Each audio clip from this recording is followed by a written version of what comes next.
And I want to second the words of praise that you've offered for our colleagues in the House, for our colleagues sitting to our left and to our right, Senators Cardin, Senator Inhofe, and on all of our staff. People at home say to me, I'm sure they do in your states as well, why can't you just work together? Why can't you just work together and get something done? And one of the most important things that we can do is create a nurturing environment for job creation and job preservation. A big piece of that is infrastructure. A big piece of transportation infrastructure is water infrastructure. So I thank you, Mr. Chairman, for all of your leadership on this. It's been just a pleasure to work with you and your staff and our colleagues and their staffs on this effort. As Chairman mentioned, on Monday night, we're able to reach an agreement with our counterparts in the House to advance America's Water Infrastructure Act of 2018, which the Chairman and I co-authored with the invaluable help of both the majority and minority staffs of this committee and our colleagues over the better part of this last year. As you may recall, our bill was reported out of this committee, I think it was 21 to zip, 21 to nothing, unanimously a couple of months ago, and hopefully it'll receive the same kind of support in the House later today, and then in the Senate in short order.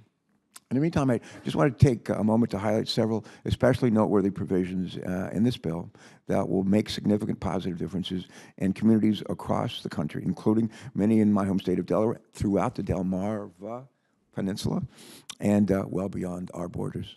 For the first time in over 20 years, the bill reauthorizes the program that provides federal funding to states to help clean up water, the water that our families drink every day.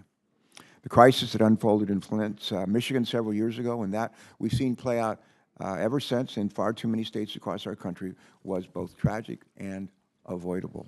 In this bill, we're making clear that we've learned our lesson, that we need to devote more resources to the things that are most important, like making sure every parent, no matter what zip code they live in, can be confident that the water coming out of their tap is safe for the kids and them to drink.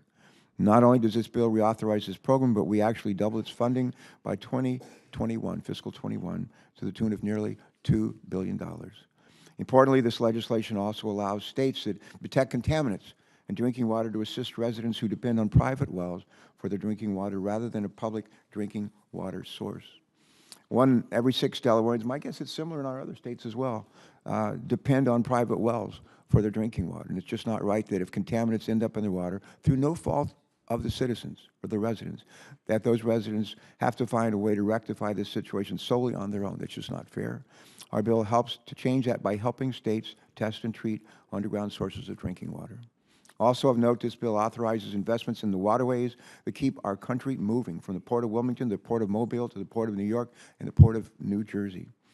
Over 99% of U.S. overseas trade volume, over 99% of U.S. overseas trade volume moves through our waterways that the Army Corps of Engineers maintains. Think of that, 99%.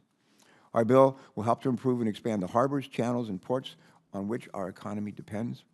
And with Hurricane Florence bearing down on the East Coast this week, I'd be remiss if I didn't mention the important provisions in this bill briefly that help coastal communities better prepare for increasingly powerful and frequently extreme weather events and enable those communities to rebuild more quickly after disaster strikes.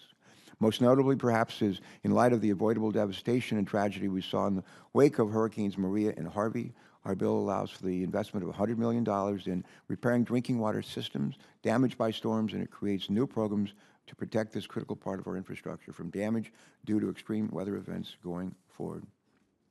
While President Trump has made some waves this week with his comments about unsung success in Puerto Rico, where nearly 3,000 of our fellow Americans apparently have lost their lives, we've been working on hard to pass a bill that will help ensure that storm-ravaged communities actually have the resources that they desperately need. There's much more in this bill that's worth highlighting, and I'm sure there'll be time for us to do so in the days and weeks to come. I want to again thank our chairman. I want to thank our colleagues, Senator Inhofe, Senator Cardin, for their staffs for all their hard work. I also want to thank our friends over in the House, Representative Schuster, DeFazio, Walden, and Pallone, who are great partners in the House. And together we are stronger, and when we're together, so is America stronger.